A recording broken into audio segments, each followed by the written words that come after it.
कह गए संत कबीर इन अंधों को क्या दीजे जी।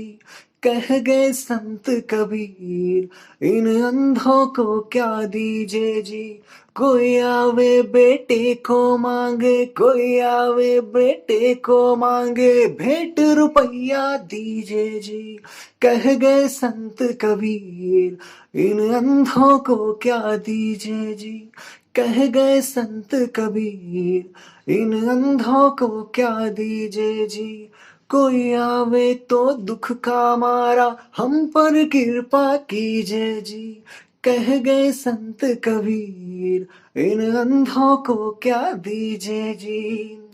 कोई रचावे ब्याह सगैया, संत गोसाइया रीजे जी। कह गए संत कबीर इन अंधों को क्या दीजे जी। कह गए संत कबीर इन अंधों को क्या दीजे जी। साचे का कोई ग्राहक नाही, झूठे जगत पति जय जी। कह गए संत कबीर इन अंधों को क्या दीजे जी। दुनिया देखो मस्त दीवानी, दुनिया देखो मस्त दीवानी, भक्ति भावना भूजे जी। कह गए संत कबीर इन अंधों को क्या दीजे जी। कह गए संत कबीर इन अंधों को क्या दीजे जी। अब अंधे व्यक्ति को क्या पता कि वो अंधा है। अंधा व्यक्ति नहीं जानता क्योंकि उसके पास देखने वाली आंख नहीं है। अगर हम अंधे व्यक्ति को कहें कि सूरज होता है, सूरज देखा जाता है, तो अंधा व्यक्ति तो यही कहेगा कि सूरज नहीं होता, क्योंकि वो सूरज को देख नहीं सकता। तो क्या अंधे व्यक्ति के पास यह कहना सार्थक होगा कि सूरज है? अंधे व्यक्ति के पास सार्थक कहना तब होगा जब हम उसको सूरज को दिखा दें। बहुत ही छोटा सा उपाय है, उसको डॉक्टर के पास ले जाइए, उसके आंखों को परिवर्तन कर दिया जाए और तब जाकर के अंधा व्यक्ति को कहिए, देखो क्या सूरज दिख रहा है या नहीं। कहने का भाव, कहते तो सभी है परमात्मा है, परमात्मा है, परमात्मा है, लेकिन परमात्मा है कहां पर? क्या कोई दिखा सकता है? सारे व्यक्ति इस संसार में अंधे ही तो पड़े भरे पड़े हैं। कौन कहता है कि परमात्मा है? यदि कोई परमात्मा को कहता है तो उसको दिखाने का सामर्थ्य भी ऐसे व्यक्ति में होना चाहिए। लेकिन आज के समय में क्या होता है, जो संत महापुरुष उस परमात्मा को जानते हैं, उस आत्मा को जानते हैं, उस जीव को जानते हैं, वो खुले मंच से आवाहन करते हैं, आओ और देखो, आओ और देखो अपने निज स्वरूप को, आओ देखो आत्मा को, आओ देखो परमात्मा को। परमात्मा है या नहीं?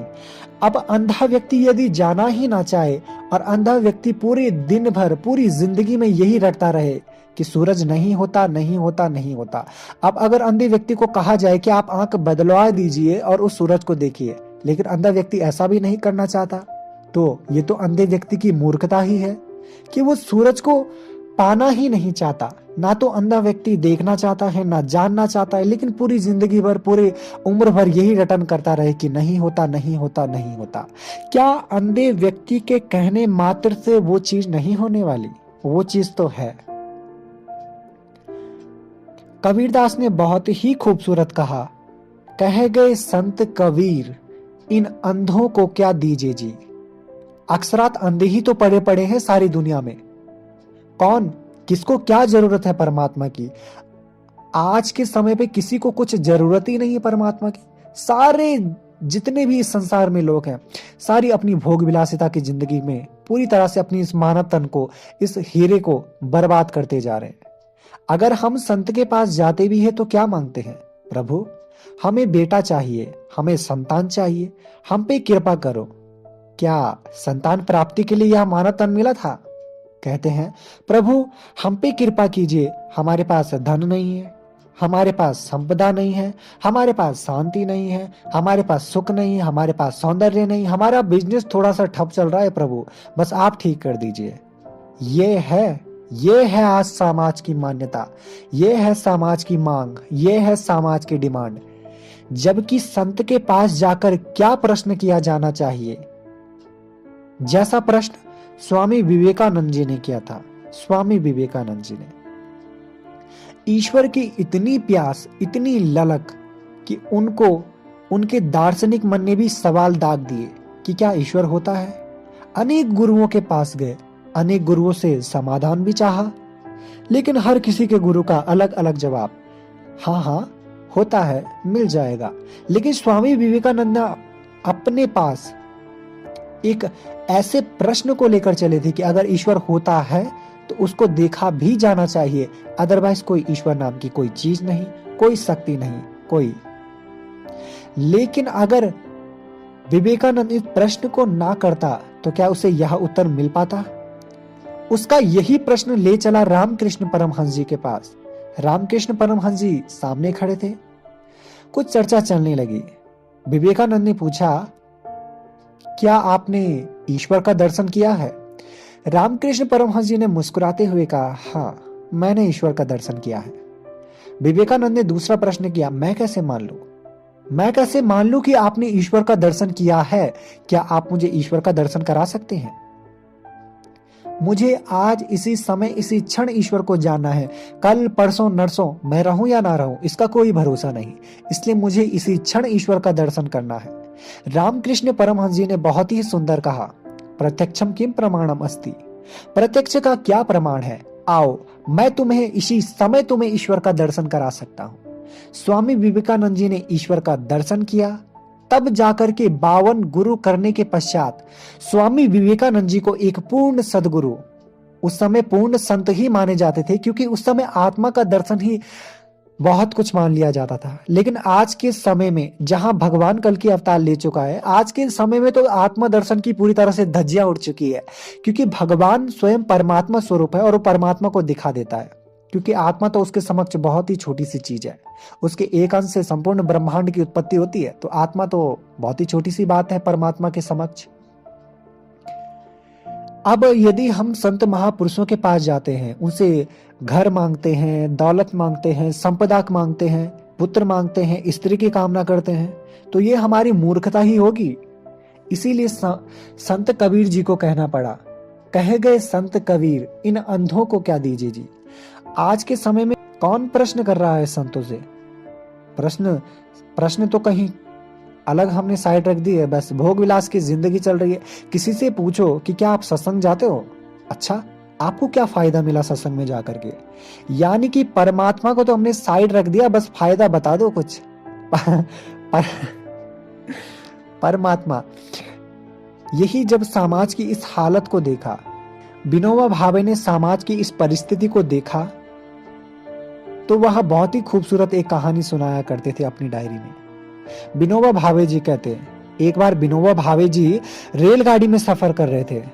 उसी रेलगाड़ी में उनके पास एक धनाढ्य व्यक्ति बैठा हुआ था। डिब्बा एकदम खचाखच भरा हुआ था। इतने में ही एक वृद्ध भिखारी आया और उस रेलगाड़ी के डिब्बे में बैठ गया। अब वो भिखारी परमात्मा का भजन करने लगा। जैसा ही परमात्मा का भजन करने लगा, उस भिखारी की आवाज में इतनी कशिश थी, इतनी मिठास थी कि ना चाहते हुए भी लोग उसकी ओर आकर्षित होते, उसके भजन को सुनते। वह धनाढ्य व्यक्ति जो विनोबा भावे के बगल में बैठा हुआ था, वह भी उसके भजन से प्रभावित हुआ। उसके पास गया, प्रश्न किया, भाई जी आप ये गा गा कर कितना कमा लेते हो? उस वृद्ध भिखारी व्यक्ति ने कहा, यही करीबन 2-4 आना।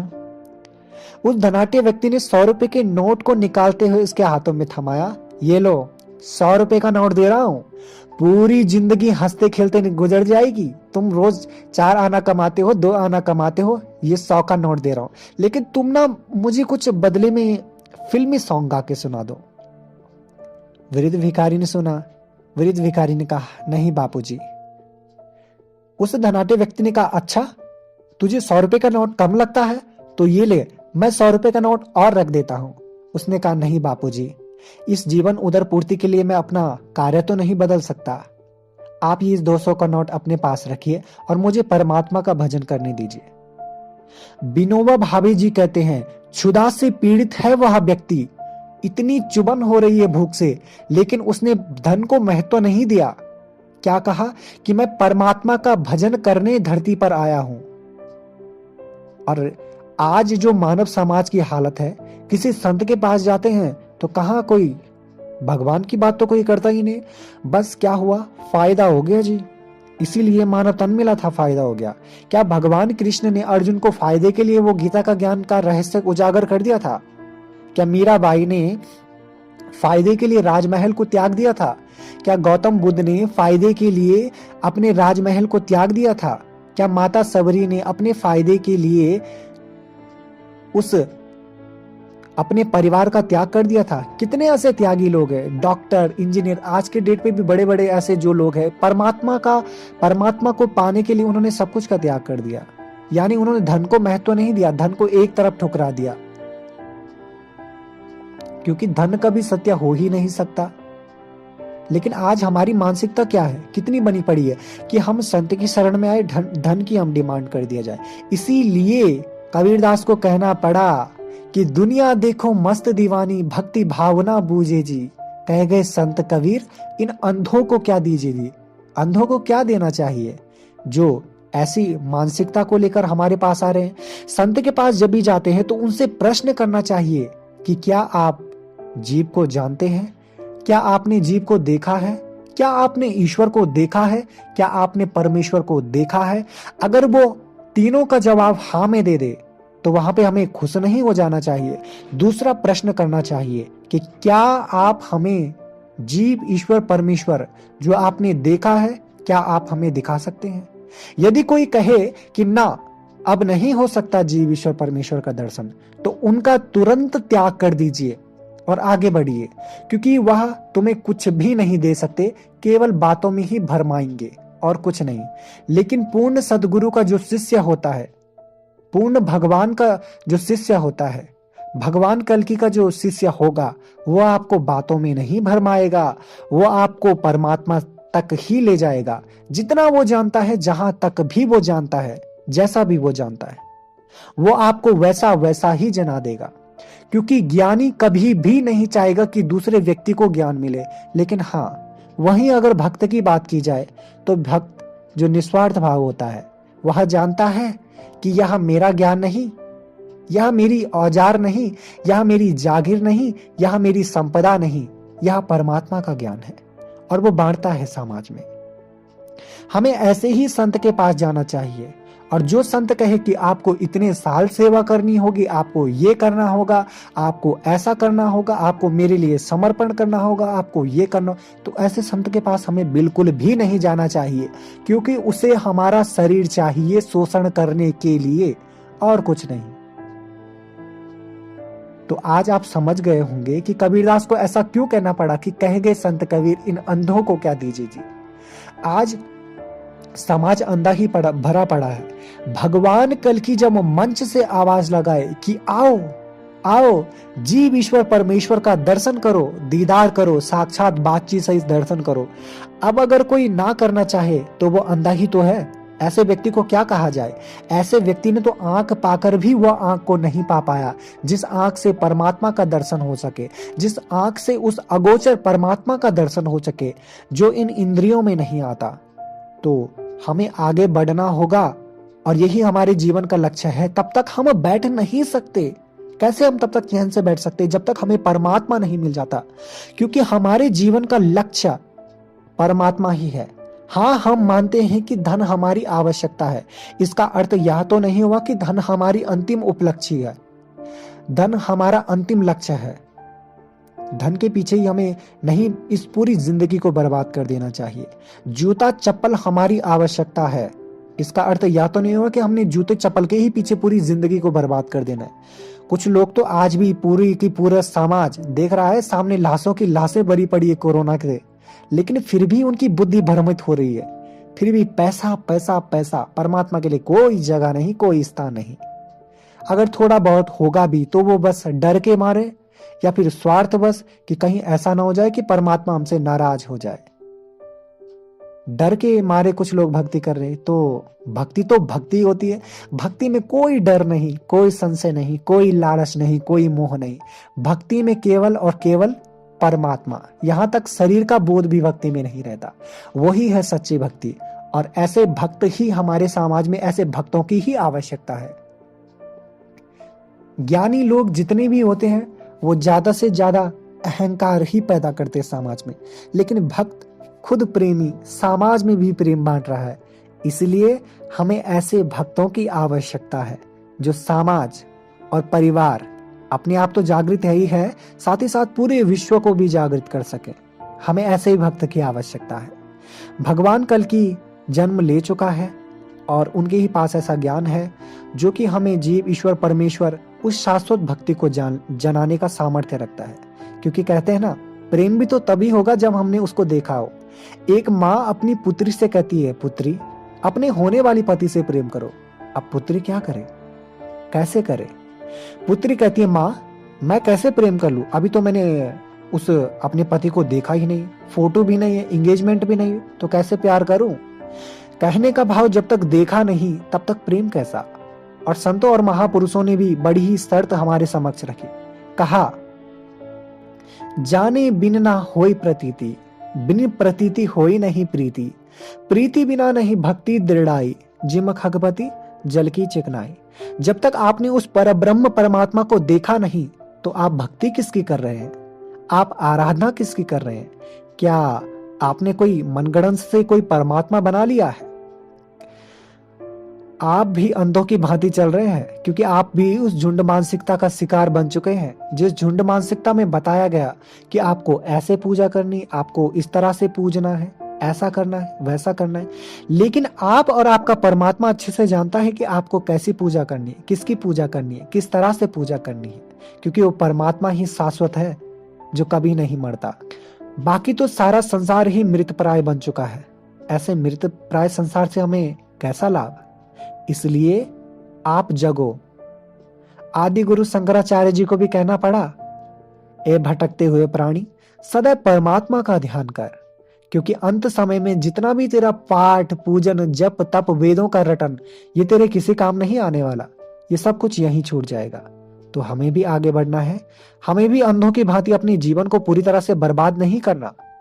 आगे बढ़िए, अपने ज्ञान की कसौटी पर आगे बढ़िए, खरे उतर जाइए। और भगवान कल्कि की पहचान तो केवल ज्ञान से ही होगी। लेकिन ज्ञान कैसा? जिसमें जीव ईश्वर व परमेश्वर तीनों को अलग अलग बातचीत से साक्षात दर्शन कराया जाए। इसी से तो भगवान कल्कि प्रमाणित होगा। इसलिए अपने कदमों को आगे बढ़ाइए। अंधों की भांति अपने जीवन को पूरी तरह से बर्बाद मत कीजिए। यह मानव तन हमारे लिए बड़े ही अनमोल रतन है और यह सब आपके हाथ में है।